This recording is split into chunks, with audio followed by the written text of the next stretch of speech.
तमस्तु मा विद्विषावहै। ओम शांति शांति शांति।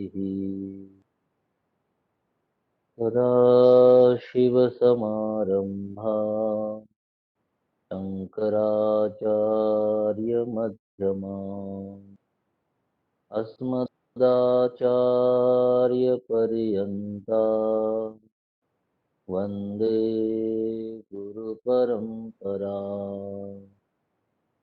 श्रुतिस्मृतिपुराणानाम् आलयं करुणालयम् नमामि भगवत्पादं शङ्करं लोकशङ्करम्।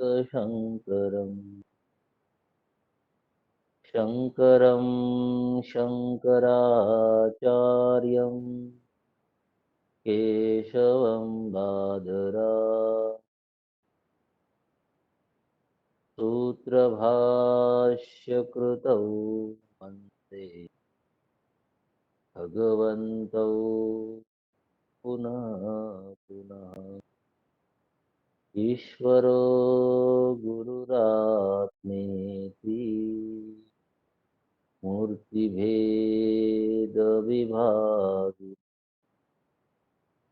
व्योमवद्व्याप्तदेहाय श्रीदक्षिणामूर्तये।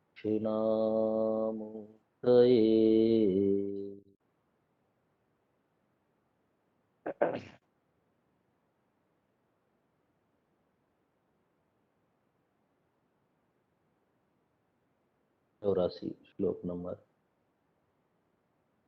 नैवं ब्रह्मत्वबोधस्य सोपाधि विषयत्वतः यावत् विदेह कैवल्यम् उपाधेरनिवारणात् अंतःकरण साहित्य राहित्याभ्यां विशिष्यते। उपाधिर्जीव भावस्य ब्रह्मतायाश्च नान्यथा। यथा विधिरुपाधिः स्यात् प्रतिषेधस्तथा किम् सुवर्णलोहभेदेन शृङ्खलात्वं न भिद्यते। अतद्व्यावृत्तिरूपेण साक्षाद्विधिमुखेन च वेदान्तानां प्रवृत्तिः स्यात् विविधेत्याचार्यभाषितम्। अहमर्थ परित्यागात् अहं ब्रह्मेति धिः कृतकुतः नैवमंशस्य हि त्यागः भागलक्षणयोदितः। तो विद्यारण्य स्वामी जी इस तृप्ति प्रकरण में ब्रह्म तत्व को अपरोक्ष अनुभव करने की विधि और जो अपरोक्ष अनुभव हो रहा है उसके ऊपर विचार करा रहे हैं।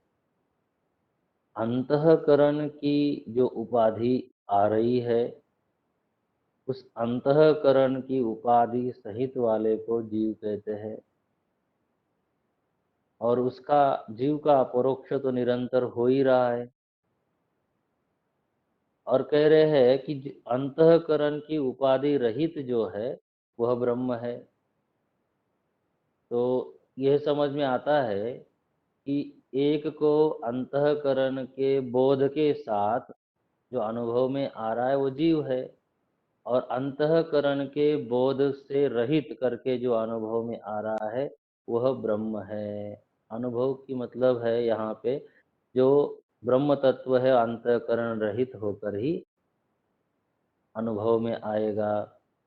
तो क्या कह रहे हैं तो शंका ये हो सकती है, जो निरुपाधिक होने के कारण फिर वो उसका वो अपरोक्ष होने के योग्य नहीं है, ऐसा किसी के मन में आ सकता है, प्रश्न ऐसा हो सकता है, शंका हो सकती है। उसी को समझाने के लिए अब ये प्रकरण आरंभ करते हैं। होता क्या है, सौपाधिकता और निरुपाधिकता। देखिए, मैं हूँ, यह बोध हमको अपरोक्ष रूप से हो रहा है, और अंतःकरण के साथ होकर ही जीव का अनुभव होता है। तो जीव हो गया सोपाधिक और ब्रह्म हो गया निरुपाधिक। अंतःकरण की उपाधि नहीं है ब्रह्म अनुभव में, लेकिन जो नहीं करके अनुभव में आ रहा है, अंतःकरण नहीं, तो वो जो अभाव है, उस अभाव से ब्रह्म का बोध हो रहा है। तो उस क्या कह रहे हैं, वो अभाव भी एक उपाधि ही है। आप कहेंगे कि ये कैसी बात हो रही है। उपनिषदों के आधार पे आगे विद्यारण्य स्वामी जी समझाएंगे, और भगवान भाष्यकार को छोड़ते नहीं है बिल्कुल भी।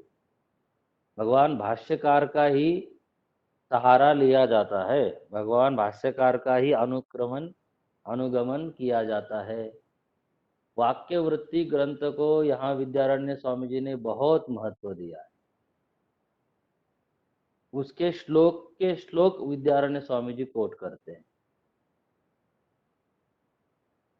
देखिए क्या कह रहे, अंतःकरण सहित और अंतःकरण रहित दो भाव है। अंतःकरण सहित जो है वो उपाधि वाला जीव है, और अंतःकरण रहित करके जो अनुभव में आ रहा है वो ब्रह्म है।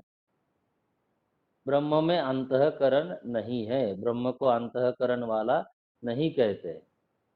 जब भी साधक को अपनी सौपाधिकता का बोध, जो अपने अंतःकरण के साथ जोड़ के अहंकार वृत्ति उसकी अनुभव करती है कि मैं ऐसा हूँ, मैं ये हूँ, मैं वो हूँ, और जब अंतःकरण बाधित हो जाता है, अंतःकरण की उपाधि नहीं होती है, तब ब्रह्म तत्व की जो अनुभूति होती है वह तो निरुपाधिक ही है। अब इसी को समझाते हैं, दोनों में एक औपाधिक है और एक निरुपाधिक है, लेकिन दोनों जो अभाव भी कह रहे हैं, अंतःकरण को रहित करके जो अनुभव आप कर रहे हैं, वो अभाव भी उपाधि ही है। वह अभाव भी क्या है, उपाधि है। जैसे आप गहरी निद्रा में जाते हैं, और गहरी नींद में गए तो आपको वहां पे अंतःकरण है नहीं, अहंकारात्मिका वृत्ति भी वहां पर है नहीं, तो जीव भाव का वहां पे विस्फुरण नहीं होता, जीव भाव की वहां पे अनुभूति नहीं होती, किंतु आनंद की अनुभूति होती है। लेकिन वहां कुछ जाना नहीं जाता।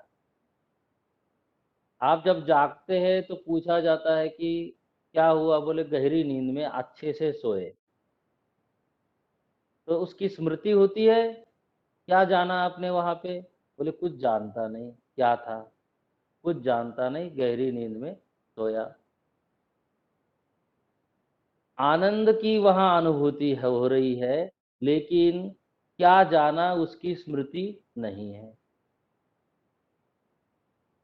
इसकी स्मृति है कि आप सोए थे बस। तो क्या कह रहे हैं कि जिस प्रकार से वहां जीव भाव का विस्फुरण नहीं हो रहा है, जीव भाव वहां अनुभव में नहीं आ रहा है, वैसे ही जब अंतःकरण बाधित हो गया, अंतःकरण नष्ट हो गया, तो आपको क्या होगा, बोले कि तब ब्रह्म भाव या अर्थात ब्रह्म का बोध होगा। और जब तक अंतःकरण का बोध होता रहेगा, तब तक जीव भाव भी बना रहेगा। अब कुछ लोग कह सकते हैं कि ये उपाधि जो है, जो कह रहे हो अंतःकरण की, ये नहीं होनी चाहिए। तो ये उपाधि तब तक आपको अनुभव में आएगी जब तक विदेह कैवल्य नहीं प्राप्त होता। 84 श्लोक में बोले यावद विदेह कैवल्यम उपाधेः अनिवारणात्। अंतःकरण बाधित होने के बाद भी उसकी प्रतीति नष्ट नहीं हो सकती। समझ रहे हैं ना? जैसे अंतःकरण नष्ट हो गया, मतलब यहाँ पे बाधित हो गया, उसके साथ जो तादात्म्य है वो कट गया। ज्ञान के द्वारा उसका निरर्थकता, वास्तविकता समझ में आ गई आपको कि मैं अंतःकरण वाला नहीं हूँ, मेरा अंतःकरण के साथ कोई संबंध नहीं है, मैं केवल और केवल चेतन स्वरूप हूँ, ये बोध हो गया। लेकिन ये बोध होने के बाद भी अंतःकरण तो नष्ट नहीं हुआ, बाधित हुआ।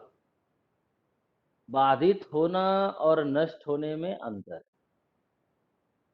जब देह नष्ट हो जाएगा तभी अंतःकरण भी नष्ट होगा। तो कह रहे विदेह कैवल्य के पहले उपाधि का विरोध नहीं है, इसलिए उपाधि प्रतीत हो सकती है अविद्या निवृत्ति के बाद भी, लेकिन वो बंधन नहीं होगा। फर्क ये है, उसी को समझा रहे हैं कि उपाधि नष्ट होने के बाद, माने जो तादात्म्य में नष्ट होने के बाद कि ब्रह्म तत्व की अनुभूति हो रही है। तो अंतःकरण के साथ जीव भाव भास रहा है और अंतःकरण रहित होकर ब्रह्म भाव की अनुभूति हो रही है। बोले कि जैसे कोई व्यक्ति अपने अंदर दंड की अनुभूति करता है कि मैं दंड वाला हूँ, जब उसको ये पता चल जाता है कि ना मुझ पे कोई असर होता है ना कुछ ये होता है, तो मैं वही उसी को अनुभव होता है कि मैं निर्दंड हूँ। माने दंड की उपाधि को त्याग करके फिर आप निर्दंड माने निषेध मुक्त से अभाव, वहां पे दंड का अभाव देख के हम अपने आप को क्या कह रहे हैं? हम निर्दंड है।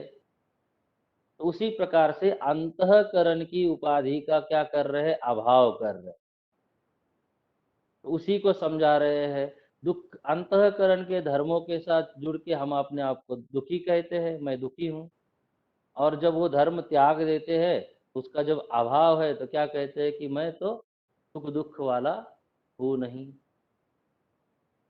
तो निषेध भी कर रहे हैं और क्या बोलते हैं विधि मुख से भी समझाते हैं। आगे बताएंगे विधि मुख से क्या होता है और निषेध मुख से क्या होता है। कह रहे हैं कि जैसे उपनिषदों ने दो तरीके से समझाया, विधि मुख से भी ब्रह्म तत्व को समझाया और निषेध मुख से भी समझाया। यथा विधि ही उपाधि स्यात् प्रतिषेधस्तथा न किम। भाव रूप, भाव रूपता का मतलब यहाँ पर कह रहे हैं कि विधि, विधि शब्द से भाव रूप माने उपाधि की प्रतीति वो विधि है, और उपाधि का जो अभाव है वह क्या है? निषेध है। तो क्या कह रहे हैं? दोनों की तरीके से हमको समझ में आता है। अंतःकरण का जो भाव है, अंतःकरण के साथ जुड़कर जो अनुभव हो रहा है वो जीव का अनुभव होता है, और अंतःकरण का निषेध करके अर्थात उसका अभाव, वो क्या है? बोले ब्रह्म अनुभूति में वो सहायक है। ब्रह्मानुभूति तभी होती है। आचार्य मोदक ने तथा आचार्य रामकृष्ण ने इसके ऊपर अच्छी तरीके से समझाया है। मैं थोड़ा सा संस्कृत की टीका को देख बताता हूँ। देखिए क्या कह रहे हैं? ननु भाव पदार्थस्यैव स्फटिकादि सन्निहित कुंकुमादेः लोके रक्त स्फटिक इत्यादि भ्रमम प्रतीति दृष्टम उपाधित्वम। जैसे स्फटिक शिवलिंग के पास रक्त पुष्प कुंकुम चंदन इत्यादि रखने से स्फटिक में लालिमा का हमको क्या होती है? प्रतीति होती है, भ्रम होता है। ये उपाधि के कारण अनुभव होता है।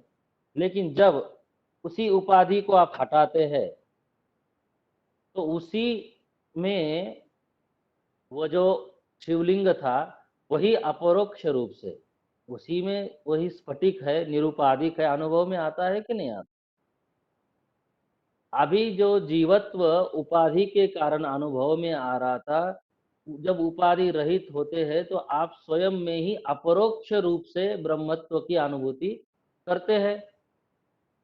कहीं अन्य जगह पे जाके अपरोक्ष अनुभूति नहीं हो रही है। कह रहे हैं अंतःकरण की जो उपाधि है, उसके कारण जीवत्व की अपरोक्ष रूप से अनुभूति होती है, और अंतःकरण की उपाधि रहित होकर वहीं पे ब्रह्म की अपरोक्ष अनुभूति भी होती है। जैसे उदाहरण दिया, सुवर्ण लोह भेदेन श्रृंखलात्व न भिद्यते। अब कुछ लोग सोने की जंजीर पहने, चाहे कुछ लोग लोहे की जंजीर पहने। अब सोने की जंजीर पहनने से और लोहे की जंजीर पहनने से कोई बहुत बड़े श्रेष्ठ या निकृष्ट नहीं हो जाओगे। किसी को सोने के जंजीर में बांध दिया और किसी को लोहे की जंजीर में बांध दिया। सोने की जंजीर में बंधने से कोई व्यक्ति ये गौरव बुद्धि कर ले कि मैं तो सोने की जंजीर में बंधा हूं। बंधन तो दोनों को है ना, बंधन सामान्य है। जंजीर तो जंजीर ही होती है, चाहे वो सोने की हो चाहे लोहे की हो। तो क्या कह रहे हैं, उपाधि दोनों है, चाहे अभाव रूप उपाधि कहिए चाहे भाव रूप उपाधि कहिए। माने अंतःकरण के सहित वाली उपाधि और अंतःकरण की रहित वाली उपाधि। भाव रूप उपाधि कहिए चाहे अभाव रूप उपाधि कहिए, दोनों उपाधियां ही है। एक से जीव की अनुभूति हो रही है अपरोक्ष रूप से, और अभाव से ब्रह्म की अनुभूति हो रही है। क्लियर है ना? देखिए आगे क्या कहते हैं, भगवान भाष्यकार के वाक्य वृत्ति का श्लोक उद्धृत करते हैं। अतद व्यावृत्ति रूपेण साक्षात। तत् शब्द माने ब्रह्म के लिए, तत्त्वम असि। तत् अतद व्यावृत्ति रूपेण, अतद और तत्,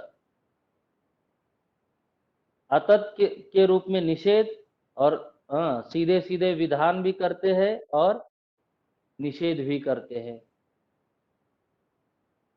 आप देखेंगे मांडुक्य उपनिषद के आरंभ में जब भगवान भाष्यकार भाष्य आरंभ करते हैं, तो वहां पे विधि मुख से भी ब्रह्म का प्रतिपादन, तत्व का प्रतिपादन करते हैं, और निषेध मुख से। दो श्लोक है, पहला विधि मुख से, फिर निषेध मुख से।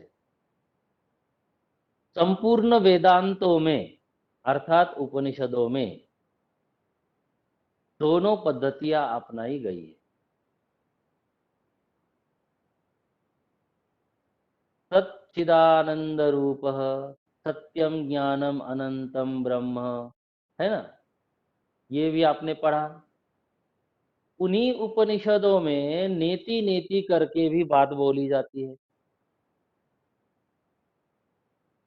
विधि मुख से, कि ब्रह्म तत्व ऐसा है। तद एव सौम्य इदम अग्रे आसीत, आत्मा वा इदम एव एक अग्रे आसीत, है ना? ये भी बोल दिया। निषेध मुख से बोलते हैं अशब्दम अस्पर्शम अरूपम अव्ययम, ये सब भी बोलते हैं। अरसम अगंधम, उसमें ना शब्द है, ना रूप है, ना गंध है, ना कुछ है। उसी में आप कहते हो कि उसमें न जरा है, न व्याधि है, और ना ही यौवन है, न कौमार्य है। हाँ, अलग अलग प्रकार से समझाते हैं, नेति नेति करके भी बताते हैं, और एतद वही तत् करके भी समझाते हैं। कठोपनिषद देख लीजिए, क्योंकि साधक को किताबों के पन्ने, ग्रंथों के पन्ने पलटते ही रहना चाहिए। कभी कभी स्वामी जी हमारे कहते थे, लाइब्रेरी को उठा के पढ़ो मत, लेकिन ग्रंथों को साफ करो बीच बीच में। साफ करने से क्या होता है कि आप एक हाथ पन्ना पलट ही लोगे, साफ करते करते एक आध श्लोक देख लोगे, तो कम से कम उसको देखने की आदत बन जाएगी। नहीं तो इधर का श्लोक है, इधर का श्लोक है, कैसे ग्रंथ के सारा विषय आपके बुद्धि में ताजा रहेगा। किसी को भी इतनी अचाट प्रमा नहीं मिली हुई, अचाट बुद्धि नहीं मिली हुई है कि सारे ग्रंथ उसकी मेधा में आके बैठ गए हो, तो भगवान की कृपा से ही ऐसा हो सकता है। साधक को इसलिए पलटते रहना चाहिए। तो वहाँ कठोपनिषद में नचिकेता को समझाते समय शुरू में तो ये नहीं, ये नहीं, ये नहीं कही करके उसको पूरे संसार से, पूरे जगत से, देह से, मन से, बुद्धि से, सबसे परे लेके चले गए। सबसे मन हटाया पहले। इसी प्रकार से गुरु साधक के साथ भी करता है, पहले उसको वैराग्य कराता है। संपूर्ण संसार से जितने भी आसक्ति के केंद्र है उन सब से वितृष्णा कराता है, वैराग्य कराता है। और उसके बाद फिर उसको कहता है कि अब तुम सर्वत्र ब्रह्म का दर्शन करो।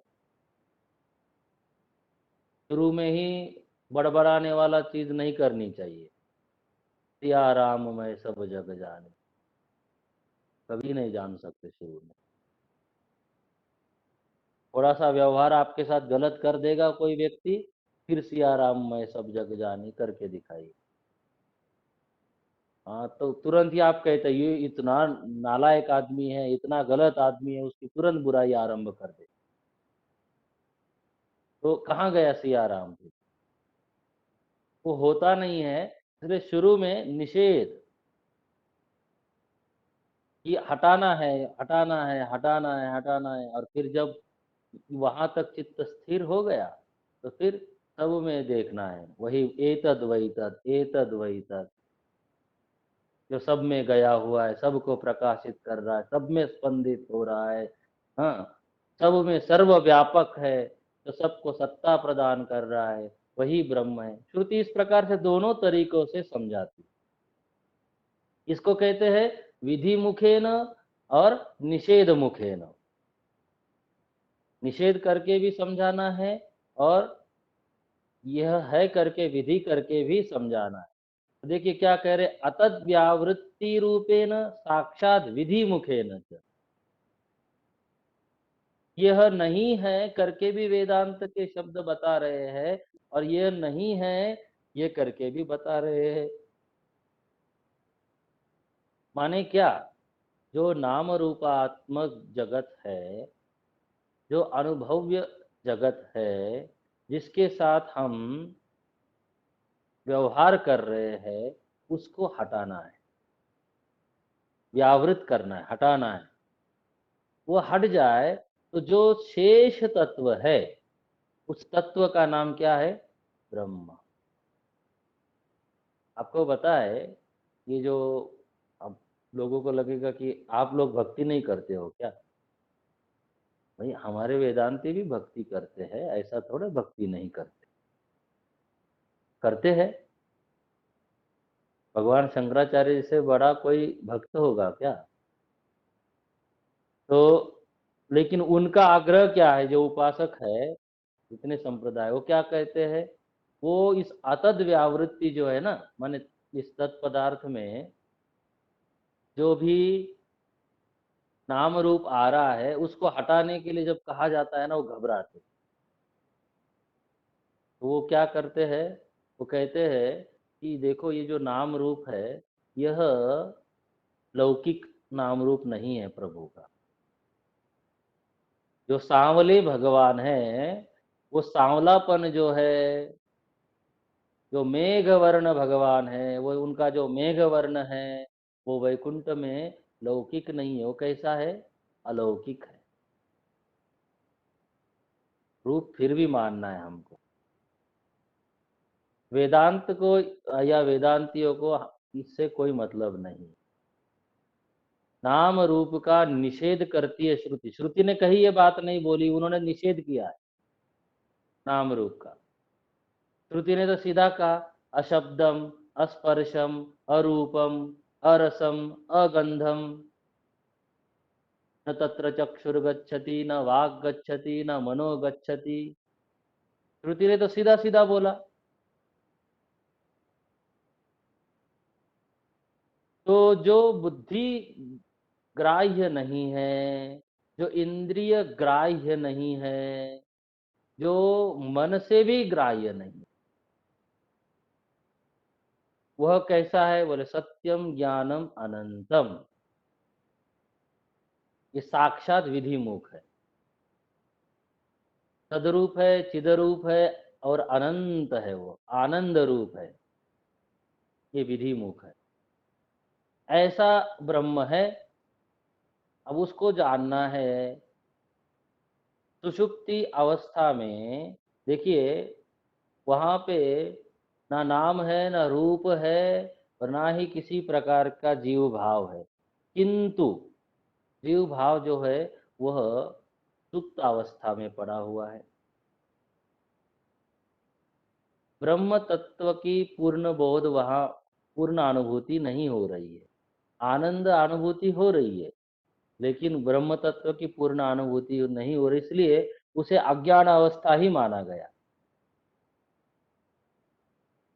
लेकिन किसी साधक को यह चीज समझ में आती है कि जो ब्रह्म है वह इस प्रकार से है और मैं अंतःकरण नहीं हूं। तो अंतःकरण का निषेध करके, इंद्रियों का निषेध करके, नाम रूपों का निषेध करके, जो साक्षात जो अपरोक्ष तत्व है वो उसके अनुभव का विषय बनता है, माने वो अनुभव करता है। जैसे हम लोग पदार्थों में इदम घटः, यह घट है, तो घट में एक आकार है, घटाकार। तो घड़ा जो शब्द हमको अनुभव में आता है, घट का आकार समझ में आता है। तो लोक व्यवहार के लिए आप उसे घड़ा कहते हो, एक आकार को। और आकार हटा के मृतिका ये वो सत्यम, तो मृतिका भी एक अनुभव में आती है। तो लोक व्यवहार के लिए आप साधारणतः इस प्रकार से व्यवहार करते हो। तो देखिए, अज्ञान निवृत्ति को हम क्या कहते हैं? ज्ञान। तो अंतःकरण की निवृत्ति, अंतःकरण का जो अभाव है, वह अभाव से जो ब्रह्म अनुभव में आ रहा है, तो वो अभाव जो है वो अभाव भी यहाँ उपाधि बन रहा है, ये वो कह रहे हैं। नहीं तो कैसे जानेंगे? निषेध करके जान रहे हैं, हटा के जान रहे हैं ना कि ये पदार्थ नहीं है। जैसे अब यहाँ हमने घड़ा देखा, तो कमरे में घड़ा नहीं है, नहीं है करके अनुभव किया ना।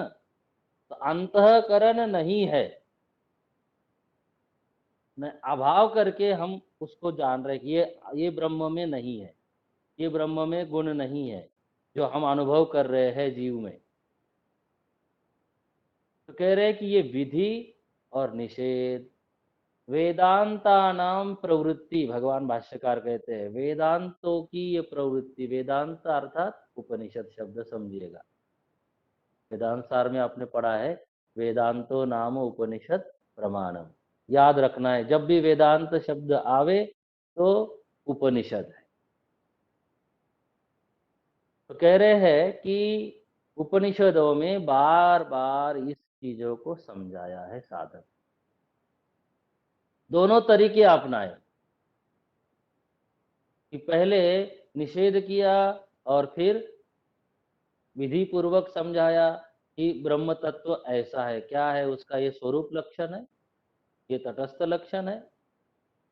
और फिर इस उसमें से जो भी आप आरोपित कर रहे थे उपाधियां, उन उपाधियों को हटाया।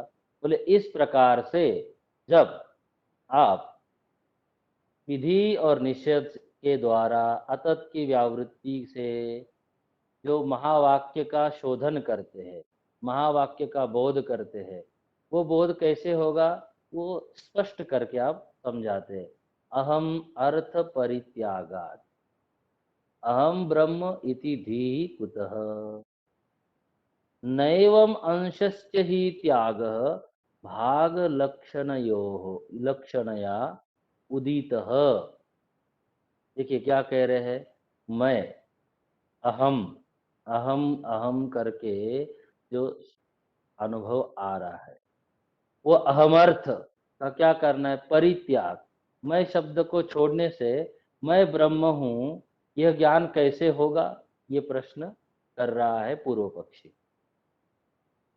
इस आक्षेप का उत्तर देने के लिए कहते हैं भाग लक्षणा आपको करना है, पूरा समूचा भाग नहीं छोड़ना है,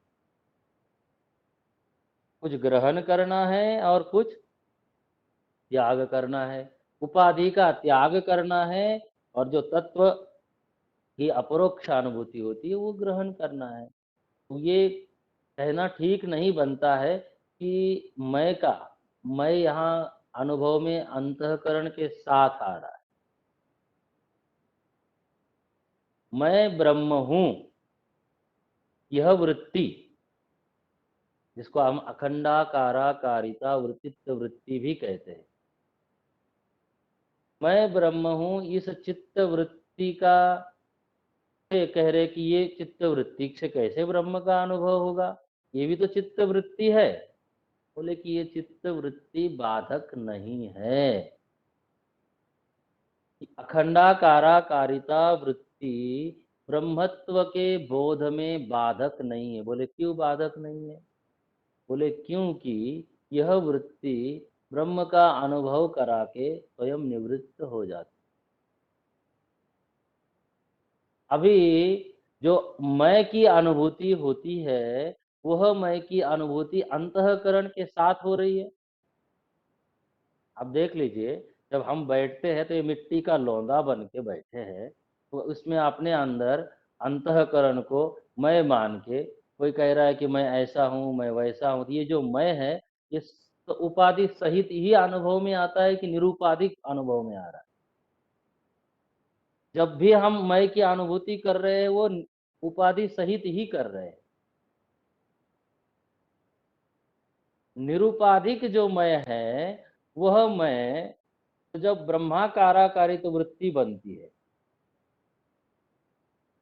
तो वह जो अहम ब्रह्मास्मि जो वृत्ति है, वह वृत्ति इसको कह रहे हैं कि इसका त्याग होने से ब्रह्म वस्तु का त्याग नहीं होता है, क्योंकि यह वृत्ति उसी ब्रह्म में लय हो जाती है।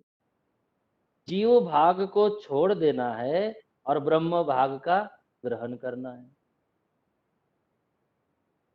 जैसे आप चावल में से, अब लौकिक उदाहरण दे रहा हूं, चावल में से कंकड़ पत्थर अलग करते, कि सीधा चावल लेते हो, धोते हो और सीधा पकाते हो, उसको बीनते बीनते है नहीं क्या, बीनते हैं, तो उसमें से त्याज्य अंश त्याग दिया जाता है और ग्राह्य अंश ग्रहण किया जाता है। उसी प्रकार से ये जो अंतःकरण में मैं करके जो मैं की अनुभूति हो रही है, सोपाधिकता का त्याग करके जो निरुपाधिक अंश है, जिसे हम ब्रह्म कह रहे हैं, उसको क्या कर रहे हैं, ग्रहण कर रहे हैं। जब हम अहम ब्रह्म कहते हैं, ये भी वृत्ति है, ठीक है ना। जब हम बोलते हैं कि अहम ब्रह्मास्मि, ये भी एक वृत्ति ही है, लेकिन यह वृत्ति उस ब्रह्म तत्व की, अपरोक्ष ब्रह्म की है, इसलिए यह बाधक नहीं बनती है। इसलिए वाक्यार्थ का जब हम शोधन करते हैं, तब बड़ा सावधानी पूर्वक इस अहंकारात्मिका वृत्ति का और उसमें पड़ा हुआ जो चिदाभास है, इन हिस्सों को हटाकर फिर हमको उस ब्रह्म तत्व की अनुभूति करनी। साधक को बड़ा सावधानी पूर्वक विवेचन करना चाहिए तत्त्वमसि महावाक्य का, और ये लक्षणा भाग लक्षणा वहां पे लगानी चाहिए। कह रहे हैं कि इस प्रकार से जब एक हिस्सा छोड़कर ज्ञान हो जाता है, तो वो बताते हैं कि कैसे होता है। अंतःकरण त्यागात अवशिष्टते चिदात्मा। अंतःकरण के छोड़ने से, अंतःकरण के त्याग करने से चिदात्मा अवशिष्ट रहता। चिदात्मा जब अवशिष्ट रहा तो फिर उसको क्या कहेंगे? वह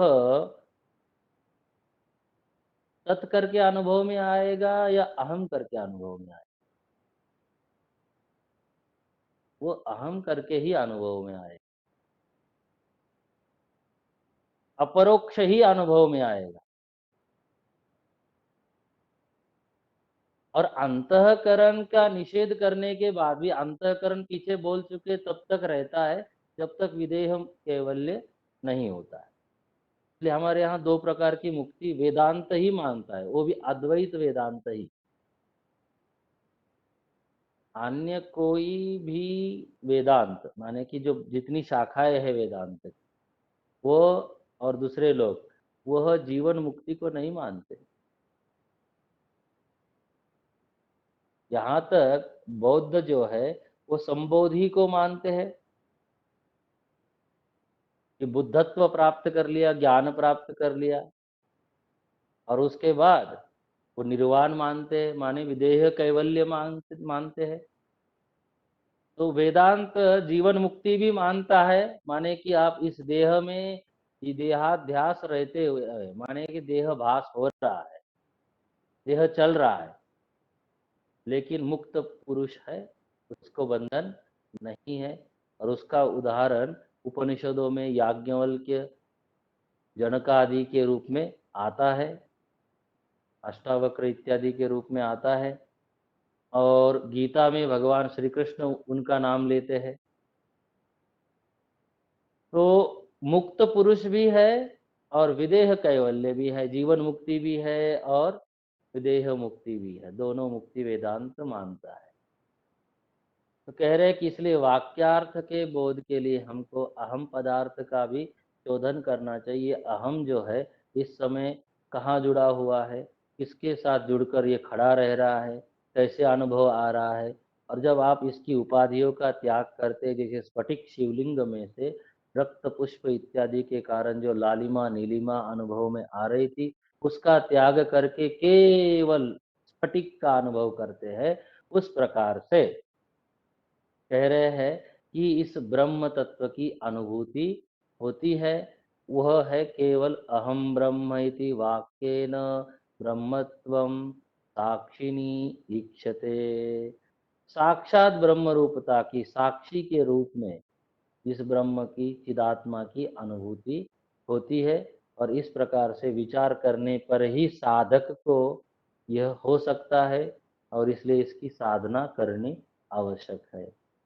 सोमवार को कक्षा होगी, हमारा प्रोग्राम कुछ चेंज है, इसलिए जैसे कक्षा हो रही थी सोमवार को भी कक्षा होगी, और वो चलेगी आगे। जब चेंजेस होगा तो आपको हम बताएंगे। और तो आप तब तक इसको इतना देख लीजिए, और कुछ प्रश्न हो तो मुझे लिख कर भेज दीजिए, तो हम कल की मतलब सोमवार की कक्षा में उसको ले सके। ओम पूर्णमदः पूर्णमिदं पूर्णात् पूर्णमुदच्यते पूर्णस्य पूर्णमादाय पूर्णमेवावशिष्यते। ओम शांति शांति शांति। हरि ओम श्री गुरुभ्यो नमः। हरि